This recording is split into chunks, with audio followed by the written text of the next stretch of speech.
विद्यार्थियों का Shri Shakti online classes में फिर से स्वागत है। अपना चैप्टर नंबर चल रहा था 4 सारणिक।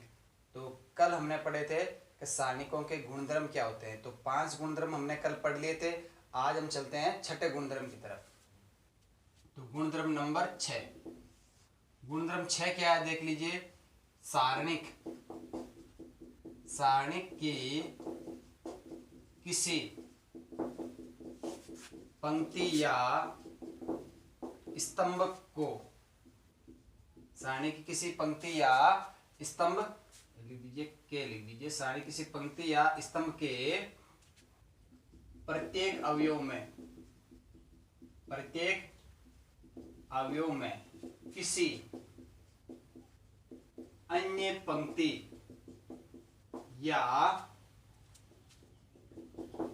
स्तंभ के संगत अवयवों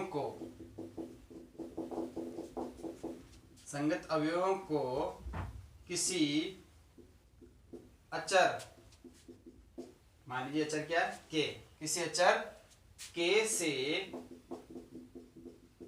गुणा करके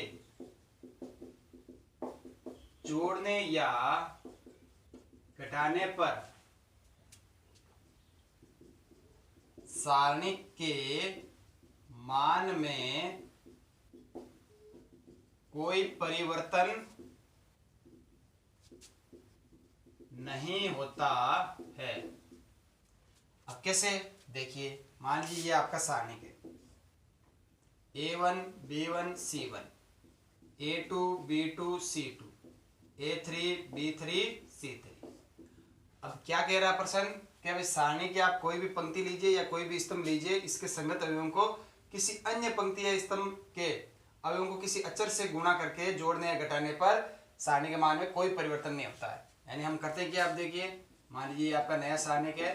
क्या किया हमने कि ये जो मूल सारणिक है इसमें हमने क्या किया कि इसके पहले स्तंभ के प्रत्येक अवयव में तीसरे स्तंभ के जो अवयव है इनको के से गुणा करके इनमें जोड़ देते हैं। यानी कि इस प्रकार A1 तीसरे स्तंभ के प्रत्येक अवयव को किससे गुणा करना है, के से, और किस में जोड़ देना है, पहले स्तंभ के संगत अवयव में KC1, A2 plus KC2, A3 plus KC3। ये हो गया B1 B2 B3, ये हो गया C1 C2 C3।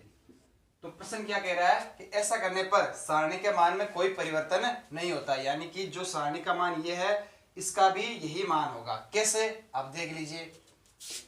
तो डेल्टा 1, अब देखिए हमने कल ही गुणधर्म पढ़ा था। गुणधर्म कौन सा पढ़ा था, 5वां, कि अगर कोई सारणी की पंक्ति या स्तंभ के अवयव 2 या 2 से अधिक संख्याओं के योगफल है तो सारणी को उसी क्रम की 2 या 2 से अधिक सारणिकों के योग के रूप में लिख सकते हैं। तो मैं इसको क्या लिख सकता हूं, A1 A2 A3 B1 B2 B3 C1 C2 C3 plus ये KC1 KC2 KC3 B1 B2 B3 C1 C2 C3।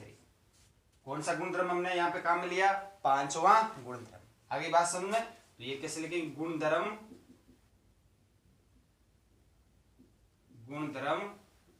5 से। अब देखिए इसको मैं आगे क्या लिखूंगा वापस।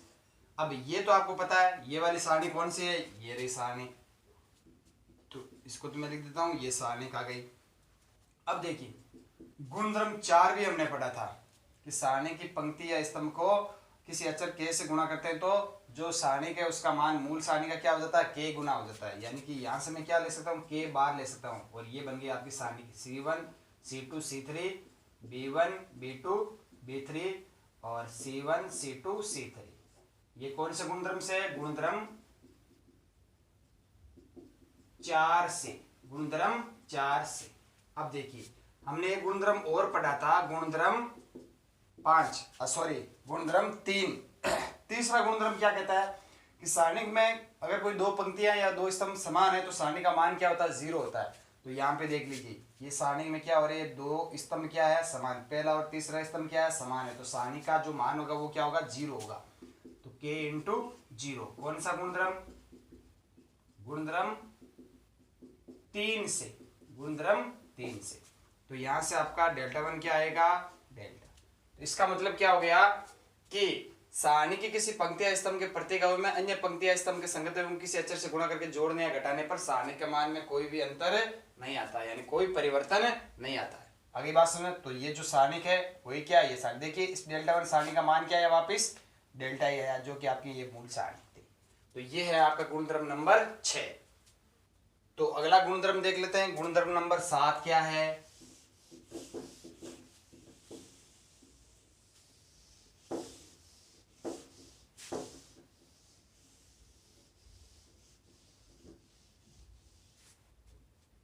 गुणधर्म 7 देख लीजिए क्या है। किसी सारणिक की पंक्ति या स्तंभ के अवयवों पंक्ति या स्तंभ के अवयवों को किसी अन्य पंक्ति या स्तंभ के संगत सहखंडों से गुणा करने पर प्राप्त राशियों का योग शून्य होता है। अब कहने का मतलब क्या है वो देख लीजिए कि मान लीजिए ये आपका सारणिक है A11, A12, A13, A21, A22, A23, A31, A32, A33, ये आपका सारणिक है। तो बताइए इस सारणी का जो मान होगा, इस सारणी का मान क्या होगा। मान लीजिए मैं प्रथम पंक्ति से इसका प्रसार कर देता हूं। तो प्रथम पंक्ति क्या है, A11, और इसके संगत इसका सेकंड क्या होगा, F11 प्लस A12, और इसके संगत इसका सेकंड F12 प्लस A13, इसके संगत इसका सेकंड F13।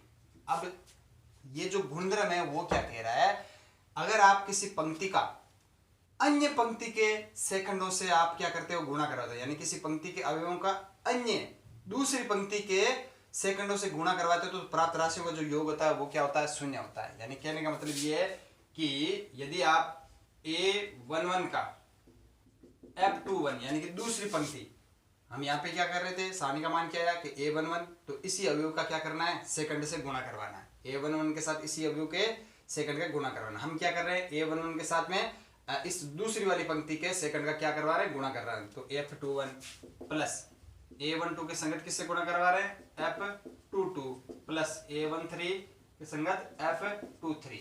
तो ये जो गुणनफल है इनका योग क्या होगा, शून्य होगा। क्या होगा, शून्य होगा। चाहे आप इसका इसके संगत सेकंडों से गुणा कराओगे तो भी योगफल क्या होगा, शून्य होगा। इसी प्रकार आप स्तंभ में मान लीजिए पहले स्तंभ के संगत अवयवों का आप मान लीजिए दूसरे स्तंभ के सेकंडों से गुणा करवाते हो और योग करते हो, तो वो क्या आता है, शून्य आता है।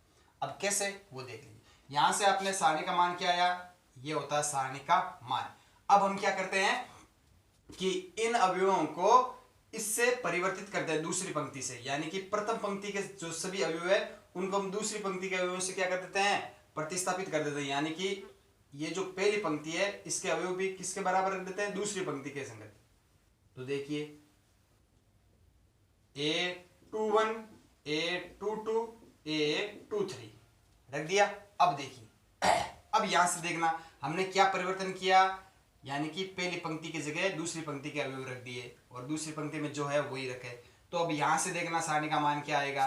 अब देखना A11 की जगह हमने क्या कर दिया, A21, तो A21 into F11 plus A12 की जगह A22 into F12 plus A23 की जगह A13 की A13 की जगह A23 और F13। अब देखिए अब इसका मान क्या आएगा। अब ध्यान से देखना, यहाँ पे देखना इस सारणिक में दो पंक्तियां, पहली और दूसरी पंक्ति क्या हो रही है, समान हो रही है। तो इस सारणी का मान तो आपको पता ही है, दो पंक्तियां समान होते ही क्या हो जाता है, जीरो हो जाता है। इसका मतलब ये वाला जो भाग होगा वो क्या होगा, जीरो होगा। क्या होगा, जीरो होगा। कहने का मतलब ये है कि यदि आप किसी पंक्ति से प्रसार कर रहे हो तो उस पंक्ति के संगत सेकंडों से आपको अवयवों को क्या करवाना है, गुणा करवाना, जोड़ना, तो ये आपका सारणी का मान आएगा। यदि आप प्रथम पंक्ति से प्रसार कर रहे हो और इन अवयवों को आप किसी दूसरी पंक्ति या तीसरी पंक्ति से आप उनके सेकंडों से गुणा करवा के फिर योग करते हो तो उन राशियों का जो मान आएगा वो क्या आएगा, हमेशा 0 ही आएगा। आगे बात समझ में। तो ये है आपका गुणधर्म नंबर 5, 6, 7वां गुणधर्म। चलिए तो देख लेते हैं 8वां गुणधर्म।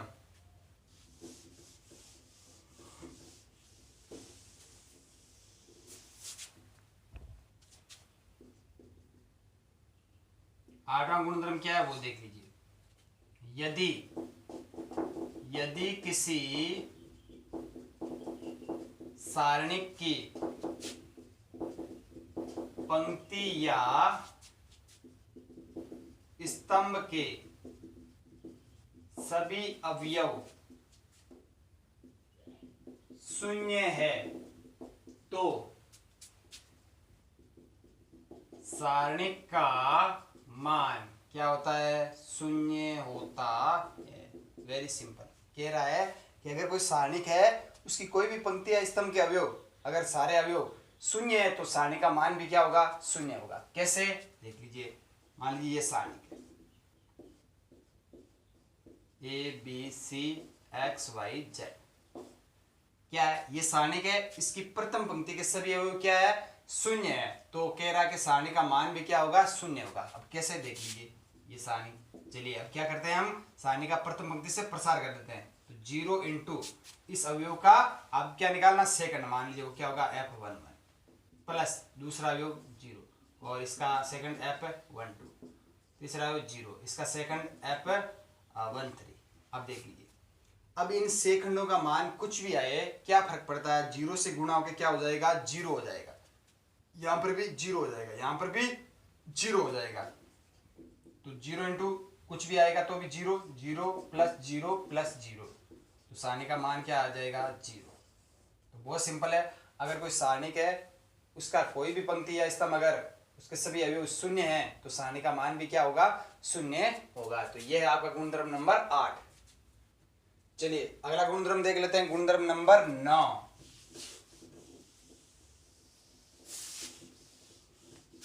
गुणधर्म 9 क्या कहता है वो देख लीजिए कि त्रिभुजाकार अवयव से संबंधित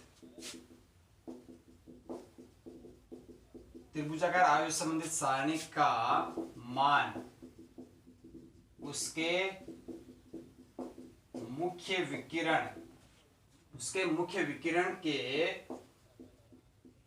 अवयवों के गुणन के बराबर होता है।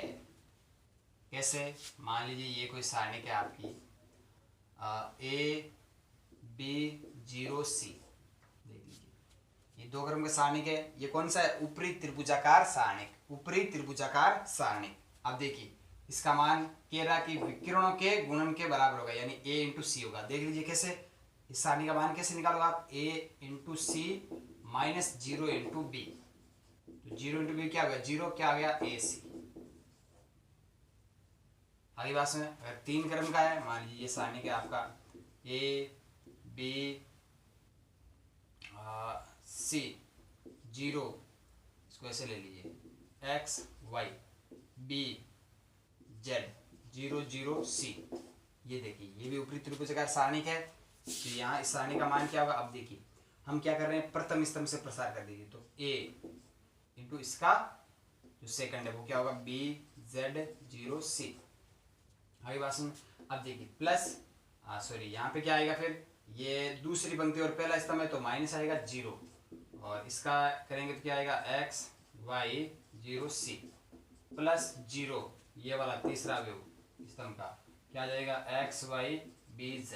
अब देखिए ध्यान से देखना, तो इसका मान क्या हो जाएगा, A into B C minus 0 into Z क्या हो गया 0, तो बी सी, ये लीजिए बी सी माइनस, अब ये कुछ भी हो एक्स सी माइनस 0y 0 इंटू वाई, तो हो गया ये तो 0 हो गया, तो एक्स सी इंटू 0 क्या हो गया 0, प्लस ये भी क्या हो जाएगा 0, तो आएगा क्या फाइनली आपके पास में ए बी सी। तो देख रहे हैं क्या हो रहा है, केवल मुख्य विकिरण के अवयवों का गुणन हो रहा है। आगे बात समझ। तो ये है आपकी त्रिभुजाकार आवेश संबंधी सारणी का मान उसके मुख्य विकिरण के अवयवों के गुणन के बराबर होता है। आपको केवल ये याद रखना है। आगे बात समझ। अब देखिए अब यदि कोई आइडेंटिक मैट्रिक्स है, क्या है आइडेंटिक मैट्रिक्स, मान लीजिए दो क्रम की, आगे बात में तो आइडेंटिक मैट्रिक्स से संबंधित उसका सारणी क्या होगा, फिर 1 0 0 1, आगे बात समझ ये, तो इस सारणी का मान क्या होगा, मुख्य विकर्ण गुणा यानी 1। अब आपको पता है जो इकाई मैट्रिक्स होती है आइडेंटिक मैट्रिक्स, उसके मुख्य विकर्ण में सभी अवयव क्या होते हैं, 1 1 1 1 होते हैं, तो सबका गुणा करोगे तो क्या आएगा, 1 आएगा। इसका कहने का मतलब ये है किसी भी क्रम का आइडेंटिक मैट्रिक्स अगर आपके पास में है तो उस आइडेंटिक मैट्रिक्स का जो सारणिक होगा वो क्या होगा, 1 होगा, यानी कि आइडेंटिक मैट्रिक्स के सारणी का मान हमेशा क्या होता है, 1 होता है। तो ये है आपका गुणधर्म नंबर 9। अगला गुणधर्म देख लीजिए, गुणधर्म नंबर 10।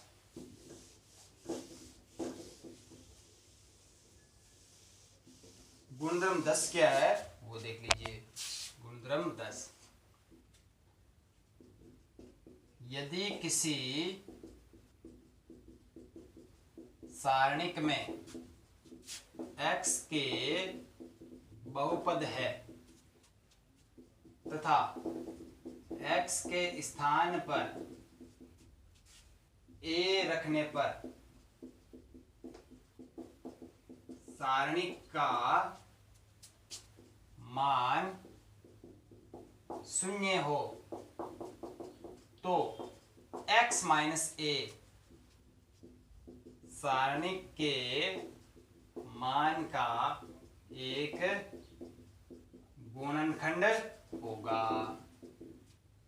कैसे, देखिए मान लीजिए आपकी सारणी के 1x x square, 1a a square, 1b b square.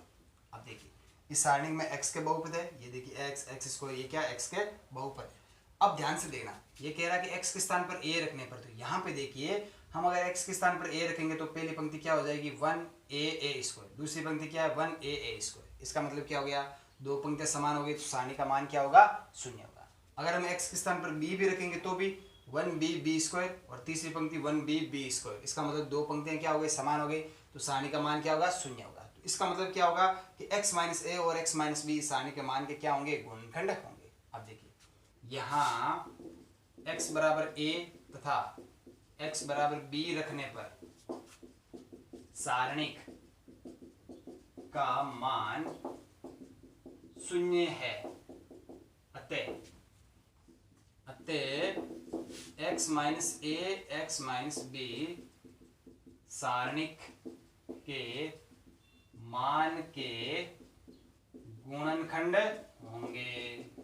आगे बात समझ में, सारणी के मान के क्या होंगे, ये गुणनखंड होंगे। अब देखिए गुणनखंड होंगे कि नहीं होंगे, तो इस सारणी का मान निकाल के देख लेते हैं। तो इस सारणी का मान हम कैसे निकालेंगे वो देखिए, हमने गुणधर्म पढ़ा था कि किसी पंक्ति में से अन्य पंक्ति के अवयवों को किसी अचर से गुणा करके घटाने या जोड़ने पर सारणी के मान में कोई परिवर्तन नहीं होता। छठा गुणधर्म हमने पढ़ा था। तो हम क्या करते हैं कि दूसरी पंक्ति में से पहली पंक्ति के संगत अवयव क्या कर लेते हैं, घटा लेते हैं, और पहली पंक्ति के संगत अवयव किससे, अचर 1 से गुणा करवा देते हैं, यानी किसी अन्य से नहीं 1 से गुणा करते, तो वापस क्या रहेंगे, 1x x स्क्वायर रहेंगे। तो देखिए हम क्या कर रहे हैं, तो पहली पंक्ति को तो हम रह देते हैं सेम। अब क्या किया हमने, दूसरी पंक्ति में से पहली पंक्ति के संगत अवयवों को घटा लेते हैं, तो 1 में से 1 0, a में से x a माइनस x, और फिर ये क्या हो जाएगा, a square minus x square. इसी प्रकार तीसरी पंक्ति में से क्या करते हैं, पहली पंक्ति घटा लेते हैं, तो 1 में से 1 घटेगा, क्या रहेगा 0, b minus x b square minus x square. अब क्या करते हैं, पहले स्तंभ से इस सारणी का क्या कर देते हैं, प्रसार कर देते हैं। तो पहला स्तंभ क्या हुआ, 1। आगे बात सुनो, तो अंदर क्या बचेगा, a minus x a square minus x square, b minus x b square minus x square, और बाकी के पार्ट क्या हो जाएंगे, पहले स्तंभ से कर रहे हैं ये 0 0, तो बाकी के पार्ट सारे क्या हो जाएंगे, 0 हो जाएंगे। आगे बात समझे, तो यहाँ से सारणी का मान क्या है। अब देखिए कौन सा गुणधर्म काम में लेंगे, यहाँ पे हम चौथा गुणधर्म काम में लेंगे। देखिए a माइनस एक्स और a माइनस, पहली पंक्ति में a माइनस एक्स क्या आ रहा है, कॉमन आ रहा है, तो उसको बाहर ले लेते हैं, ये आ गया a माइनस एक्स बाहर। इसी प्रकार दूसरी पंक्ति में क्या आ रहा है, b माइनस एक्स, और यहाँ से भी b माइनस एक्स, ये a स्क्वायर माइनस एक्स क्या है, a minus x a plus x, ये क्या है b minus x b plus x.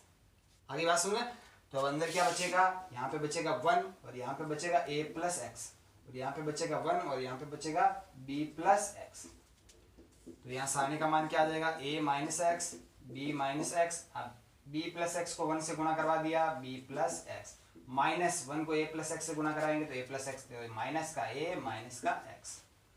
तो तो सारणी क्या हो जाएगी, a minus x b minus x, यहाँ आपका x x कैंसिल हो गया, क्या बचेगा b माइनस ए। और ये क्या हो जाएगा, अब a माइनस एक्स, यहाँ से भी माइनस कॉमन ले लूँ तो क्या हो जाएगा x माइनस ए, यहाँ से भी माइनस कॉमन ले लूँ तो क्या हो जाएगा b x माइनस बी, तो माइनस माइनस क्या हो गया प्लस, तो x minus A X minus B B minus A. तो देख लीजिए x minus A X minus B इससे सारणी के मान के गुणनखंड है। तो यही है आपका गुणनद्रव्य नंबर 10। चलिए, तो आपके गुणधर्म हो गए कंप्लीट। तो सारणिकों के हमने 10 गुणधर्म पढ़ लिए। अब चलते हैं अगले टॉपिक की तरफ। अगला जो टॉपिक है वो है आपका प्रारंभिक संक्रियाएं, यानी कि अब जब हम क्वेश्चन करेंगे ना कि सारणिकों का मान, तो हम ऐसे प्रसार करके नहीं करेंगे, प्रारंभिक संक्रियाओं को काम में लेके करेंगे। तो प्रारंभिक संक्रियाएं, यदि सारणी का क्रम n greater than equal to 2, यानी कि कोई सारणिक है और उसका क्रम 2 या 2 से क्या है अधिक है, 2 या 2 से क्या है बड़ा है, यानी कि मिनिमम सारणी का क्रम क्या होना चाहिए 2 होना चाहिए। तथा है और R1 R2 R3 क्रम से सारणी की प्रथम द्वितीय तथा तृतीय पंक्तियां है। देखिए R1 का मतलब क्या है पहली पंक्ति, R2 का मतलब क्या है दूसरी पंक्ति, R3 का मतलब तीसरी पंक्ति, और इसी प्रकार चलते। तो क्या बोलोगे रो, आगे बात सुनो, रो यानी पंक्ति, और फिर स्तंभों को कॉलम से पंक्तियां है। तथा C1 C2 C3 क्रम से प्रथम द्वितीय तथा तृतीय स्तंभ है। तो देखिए नंबर 1 पहला RI इंटरचेंज कर रहे हैं RJ, इस चिन्ह का मतलब क्या है, ये चिन्ह लगाए मैंने दोनों तरफ तीर का निशान। तो RI इसका क्या करें इंटरचेंज, यानी इसका कहना मतलब ये है कि IV पंक्ति तथा JV स्तंभ को परस्पर बदल देते हैं। RI इंटरचेंज क्या कर रहे हैं RJ, यानी कि IV पंक्ति तथा JV स्तंभ को परस्पर बदल दिया जाता है। आगे बात समझ में। और इसी प्रकार CI CJ का मतलब क्या है, IV स्तंभ तथा JV स्तंभ को परस्पर बदल देते हैं। ये होगी पहली संक्रिया। इस चिन्ह का मतलब होता है कि IV पंक्ति तथा JV स्तंभ को परस्पर बदल दिया जाता है। अब दूसरा RI K इंटू RI। अब इस चिन्ह का मतलब क्या होता है, केवल एक तरफ निशान, इसका मतलब होता है कि IV पंक्ति को अचर K से गुणा किया जाता है। IV पंक्ति को क्या लिखते हैं अचर K से गुणा करके लिखा जाता है। IV पंक्ति को अचर K से गुणा करते हैं।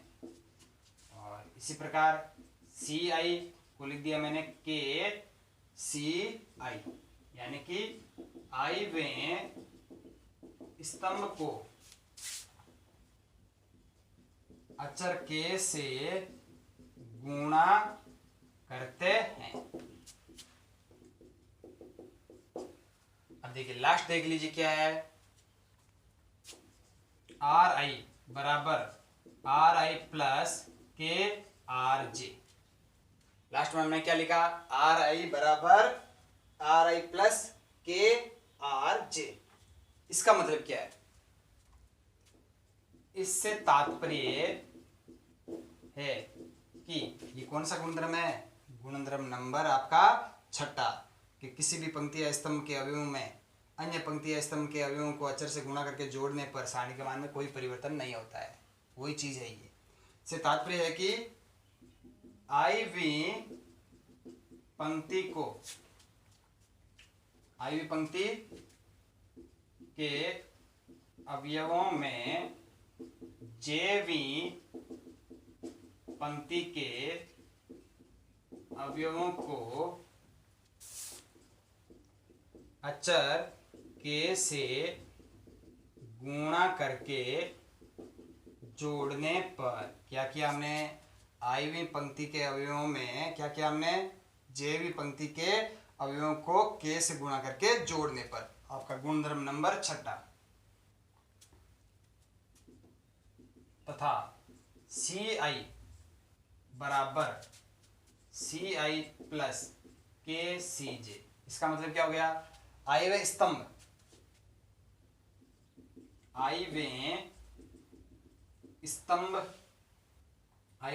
के अवयवों में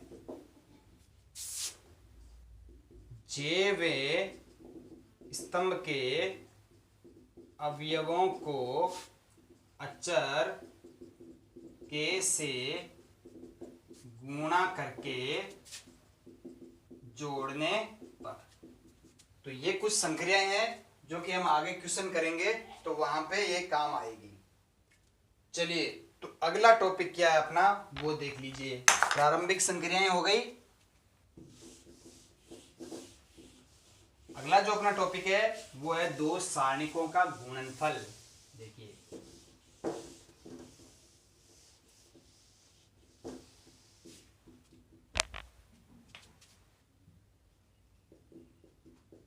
सारणिकों का गुणा। अब देखिए, दो सारणिकों का आप गुणा कैसे करते हैं वो चीज देख लीजिए। मान लीजिए ये आपकी दो सारणिक है। अभी हम कौन सी दो क्रम की ले रहे हैं, A1 B1 A2 B2 into α1 β1 α2 β2। तो देखिए, गुणा करने का तरीका देखिए, हम मैट्रिक्स में गुणा कैसे करते थे। हालांकि मैट्रिक्स में तो गुणन तभी संभव होता कि पहली मैट्रिक्स में स्तंभों की संख्या, दूसरी मैट्रिक्स में पंक्तियों की संख्या क्या होनी चाहिए, बराबर होनी चाहिए। और गुणा कैसे करते थे, पंक्ति का स्तंभ से। तो यहाँ पे गुणा करने का तरीका क्या है वो भी देख लीजिए। तो यहाँ हम गुणा कैसे करेंगे, सेम मैट्रिक्स के जैसे करते हैं पहले कि पंक्ति का स्तंभ से। तो A1 α1 प्लस B1 α2 आ गया ये। अगला जो A1 β1 प्लस B1 β2। अब A2 α1 प्लस B2 α2 और फिर A2 β1 प्लस B2 β2। ये गुणा हमने किया किस प्रकार, पंक्ति का स्तंभ से, पंक्ति का स्तंभ से। आगे बात समझे। अब देखिए, इसका गुणा करने का एक और तरीका भी है, A1 B1 A2 B2 into α1 β1 α2 β2। अब हम पंक्ति का पंक्ति से भी कर सकते हैं, सारणिक में पंक्ति का पंक्ति से भी कर सकते हैं। क्योंकि आपको पता है किसी भी आव्यूह का जो ट्रांसपोज होता है उसका सारणिक और आव्यूह का सारणिक आपस में क्या होते हैं, बराबर होते हैं। ट्रांसपोज में क्या करते हैं, पंक्ति और स्तंभ को चेंज करते हैं, लेकिन सारणी में क्या होता है, पंक्तियों और स्तंभ को चेंज करने पर सारणी के मान में कोई परिवर्तन नहीं आता है। यानी कि ये जो सारणिक है इसमें मैं अगर पंक्ति को स्तंभ बना दूं तो क्या इस सारणी के मान में कोई फर्क आएगा, मान में फर्क नहीं आएगा। इसका मतलब इसकी मैं स्तंभ को पंक्ति बना दूं तो क्या हो जाएगा, α1 α2। आगे बात समझ में। तो ये चीज है। तो देखना, पंक्ति का पंक्ति से करवाते हैं। तो A1 α1 B1 α2 प्लस B1 α2। आगे बात समझ में। अब किस प्रकार करवाएंगे, A1 सॉरी हमने यहाँ पे क्या वापस पंक्ति का स्तंभ से करवा दिया, पंक्ति का पंक्ति से करवाना है। A1 α1 प्लस B1 β1 ये हो गया। अब अगला व्यू A1 α2 और B1 β2 फिर इसका A2 alpha 1 A2 alpha 1 plus B2 beta 1 B2 beta 1 और फिर इसका ऐसे करवाएंगे A2 alpha 2 A2 alpha 2 B2 beta 2 B2 beta 2। ये हमने क्या करवाया, पंक्ति का पंक्ति से। अब इसका रीजन क्या है, क्योंकि जो सारणिक किसी आव्यूह A का सारणिक बराबर होता है उस आव्यूह के ट्रांसपोज के सारणिक के बराबर होता है, यही रीजन है। अब देखिए इस सारणी का मान निश्चित है, ये जो सारणिक है इस सारणी का मान निश्चित आएगा, चाहे इसकी पंक्तियों और स्तंभों को आपस में बदल दो तो भी मान में कोई परिवर्तन नहीं आएगा। ये गुणधर्म हमने पढ़े है, पहला ही गुणधर्म सारणी की पंक्तियों और स्तंभों को परस्पर बदलने पर, यानी कि पंक्तियों को स्तंभ बना दो स्तंभ को पंक्तियां बना दो तो सारणी के मान में कोई परिवर्तन नहीं आता। तो इस सारणी का मान तो निश्चित रहेगा और इस सारणी का जो भी मान आएगा तो इनटू तो वापस क्या आएगा, सेम आएगा। यानी कि अब देखिए ये देखिए क्या है आपका A1 B1 A2 B2। तो इस सारणी के मैं क्या कर रहा हूँ, पंक्तियों और स्तंभ को चेंज कर देता हूँ, यानी अल्फा 1 अल्फा 2 बीटा 1 बीटा 2। अब इसका गुणा करवा के देख लीजिए, वापस पंक्ति का स्तंभ से करवा के देख लीजिए तो क्या आएगा A1 alpha 1 plus B1 beta 1 और अगला A1 alpha 2 plus B1 beta 2 A1 alpha 2 plus B1 beta 2। यही आ रहा सेम वापस A2 alpha 1 plus B2 beta 1 और A2 alpha 2 plus B2 beta 2। देखिए ये चीज, देखिए ये चीज आ रही है। आगे बात समझे, इसका मतलब आप सारणी में पंक्ति का पंक्ति से भी गुणा कर सकते हो। आगे बात समझ में, तो ये होता है दो सारणी को गुणा। दो सारणी को गुणा आपको किस प्रकार करना है, अब देखिए दो सारणी को गुणा करना है, आप पंक्ति से स्तंभ से कर सकते हो और पंक्ति से पंक्ति का भी कर सकते हो।